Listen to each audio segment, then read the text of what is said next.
Bom dia. Mercado global de quarta-feira. A onda de protestos no Médio Oriente ameaça dificultar ainda mais a vida a Portugal. A subida dos preços do petróleo e a inflação são mais dois obstáculos, isto numa altura em que a economia portuguesa se prepara para enfrentar uma recessão.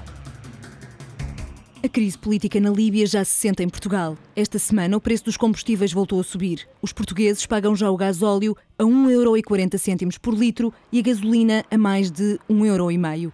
E souberam ontem que, apesar de estarem já a comprá-los ao valor mais alto de sempre, irão pagá-los bem mais caros, avisaram as petrolíferas. Esta é uma das consequências mais imediatas da alta do preço do petróleo, mas que depois chegam os alimentos mais caros, os transportes mais caros e o tão falado risco de inflação.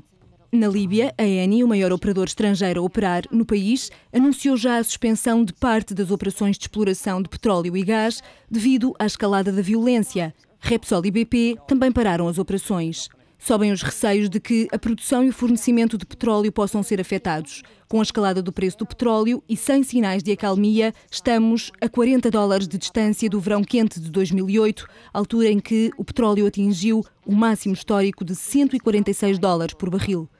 As noites e dias de terror na Líbia, e que duram há mais de uma semana, prometem continuar. E em Portugal, o preço dos combustíveis já está a subir. Depois da Galp e da Cepsa, foi a vez da BP e da Repsol. Nos postos de combustível da BP, o preço do litro da gasolina e do gasóleo aumentou 2 cêntimos para 1,53 € e 1,39 € respectivamente. Já na Repsol, o litro de gasóleo subiu 1,5 cêntimo para 1,39 €, enquanto a gasolina sem chumbo 95 aumentou 2 cêntimos para 1,54 €, o valor mais elevado de sempre.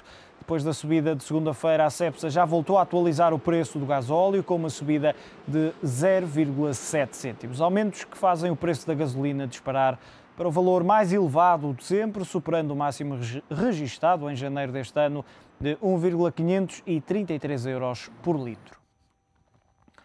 Apesar destas tensões, o presidente da Galp diz que o abastecimento de petróleo a Portugal não fica em causa devido aos problemas na Líbia. Ferreira de Oliveira assegura que existem no mercado português alternativas ao fornecimento. A Líbia é e tem sido sempre um fornecedor de crudo ao nosso país, fornece-nos aproximadamente 15%, mas já forneceu mais. E o fornecimento, até agora não temos nenhum sinal de interrupção desse fornecimento. De qualquer modo, deixe-me acrescentar que o mercado de crudo é um mercado com tanta liquidez e com tantos fornecedores no mercado que nós não temos dificuldade em substituir qualquer fornecedor que interrompa os seus abastecimentos. Portanto, na ótica de fiabilidade do abastecimento a Portugal, o tema Líbia não existe. Já o secretário de Estado da Energia e Inovação reconhece que a subida dos preços dos combustíveis é uma preocupação, mas Carlos Zorrinho desvaloriza o problema de abastecimento líbio a Portugal.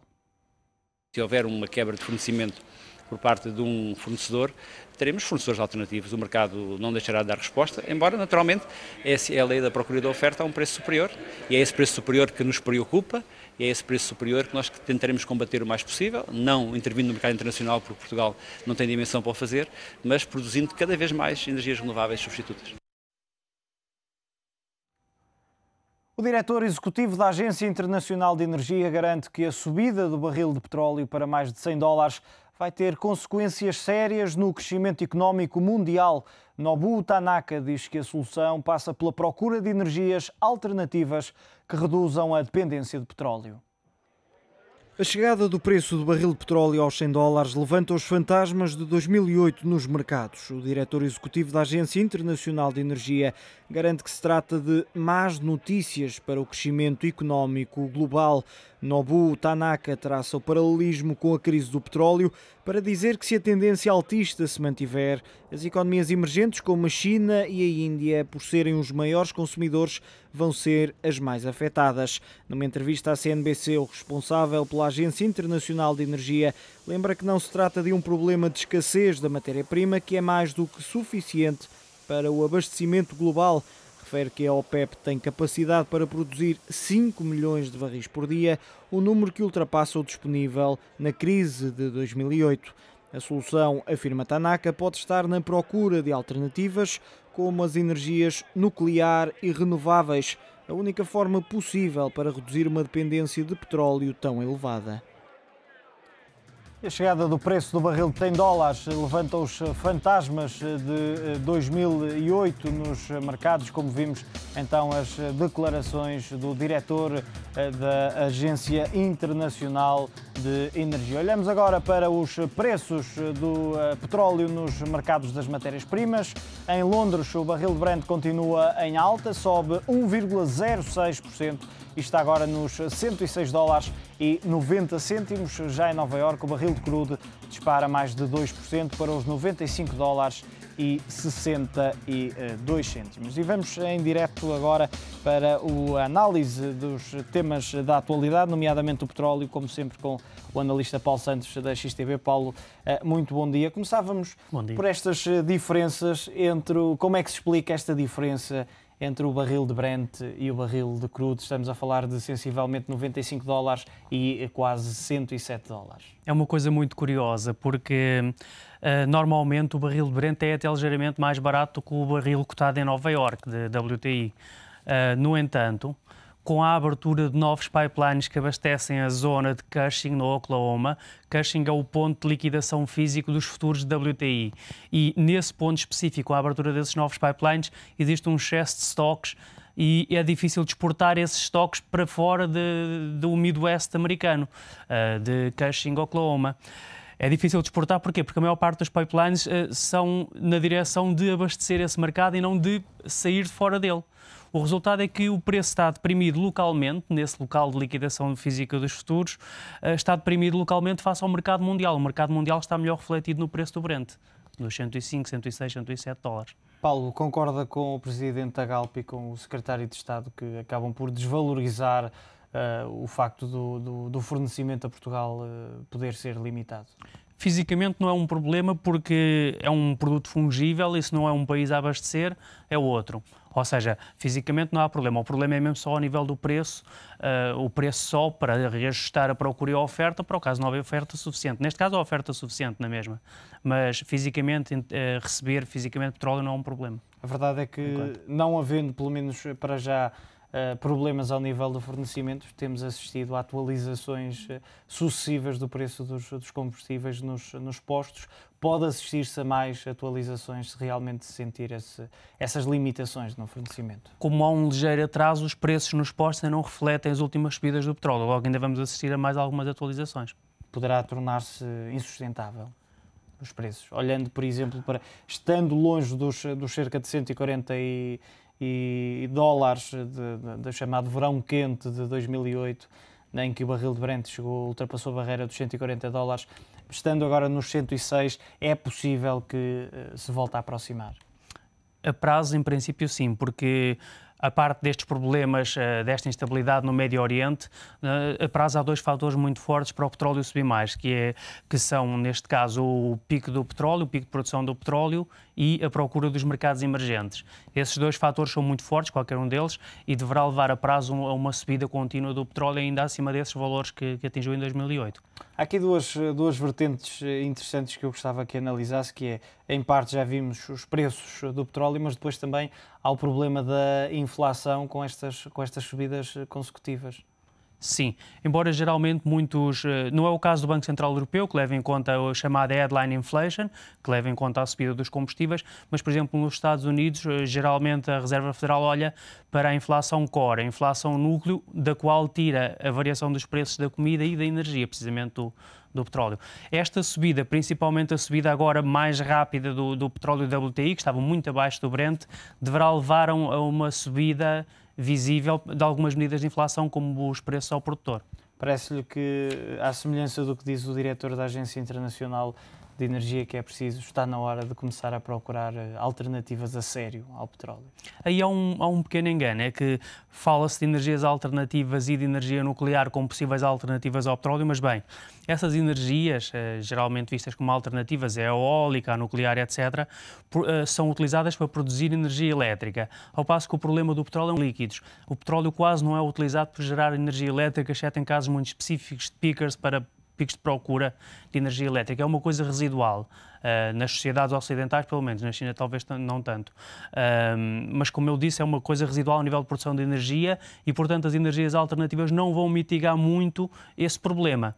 Só quando tivermos um impacto muito maior de carros elétricos na circulação automóvel, nos transportes, é que poderia existir essa arbitragem ou essa ajuda das energias alternativas ao consumo de combustíveis. Presentemente não existe. Qual é que seria a melhor alternativa no momento?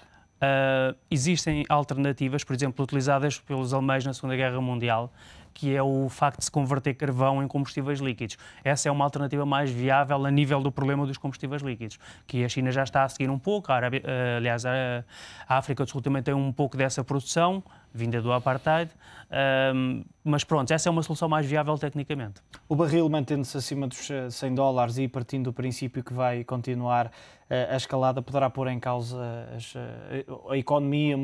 Sim, o petróleo tem um forte impacto sobre a economia se tiver uma subida forte, ou seja, se mantiver acima dos 100, 110, 130, 140, pode ter um impacto forte sobre a economia mundial e principalmente sobre os países que estão agora com bastante instabilidade política, porque aí o seu cabaz de compras inclui mais combustíveis e mais comida do que o cabaz de compras ocidental. Logo, eles sentem mais essa subida dos preços do que nós, propriamente.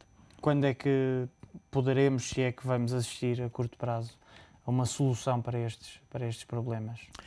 Para o petróleo, a solução nunca é a curto prazo, ou seja, existe um consumo gigantesco de combustíveis líquidos que demorará muitos anos a ser substituído ou por carros elétricos ou por formas de produção de combustíveis líquidos diferentes das atuais. Ainda assim, o próprio diretor da Agência Internacional de Energia vem dizer que não é uma questão de escassez da matéria-prima neste caso, que os níveis de produção até estão mais elevados do que na altura do chamado verão quente em 2008 e que a OPEP tem capacidade para produzir 5 milhões de barris diários. A própria OPEP ontem vinha dizer que estava disponível para aumentar a produção. Parece-lhe que essa poderá ser uma solução de recurso nesta altura? É uma solução de curto prazo e existem algumas dúvidas sobre essa capacidade. Por exemplo, um dos telegramas saídos no Wikileaks coloca em causa a capacidade da Arábia Saudita nos próximos anos aumentar a sua capacidade de produção, que é uma coisa que é dada sempre como garantida e, no entanto, está ali colocada em causa.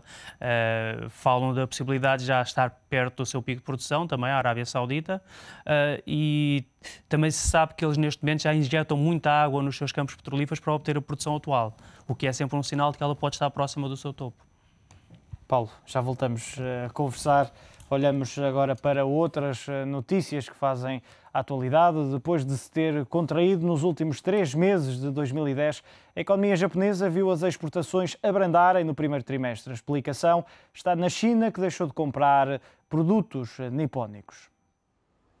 As contas voltam a complicar-se para o governo japonês e tudo porque o crescimento anual das exportações nipónicas atingiu em janeiro o valor mais resultado. A balança comercial do país apresentou um déficit pela primeira vez em quase 2 anos, sobretudo porque as vendas à China, o maior parceiro comercial japonês, abrandaram. Apesar da desaceleração, os analistas acreditam que a recuperação do setor exportador não está em causa, numa tendência que dizem pode ser temporária.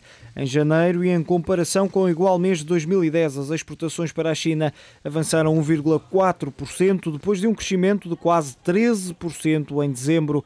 Metade das vendas ao estrangeiro do país são para o continente asiático e para esta região do país avançaram 0,4% após uma subida de cerca de 15% no último mês de 2010. O PIB nipónico acabou por deixar de ser o segundo maior do mundo depois de se ter contraído no último trimestre do ano passado. A Nasdaq OMX quer reagir ao negócio entre a NIS Euronext e a Deutsche Börse. A operadora pretende intrometer-se na negociação ou encontrar uma outra empresa para adquirir. A notícia está a ser avançada pelo Wall Street Journal. O jornal norte-americano adianta que o objetivo da empresa passa por preservar a posição no setor. Nesta altura, a direção da Nasdaq equaciona iniciar uma competição com a Deutsche Börse pela compra da New York Stock Exchange. No entanto, 2 fatores põem A Nasdaq em desvantagem. Os germânicos têm o direito de igualar a oferta de qualquer concorrente. Já o segundo aspecto refere-se à cláusula de quebra do negócio calculada em 337 milhões de dólares. Caso não seja capaz de ganhar a concorrência, a empresa pode mesmo avançar para a compra de outra operadora de bolsas.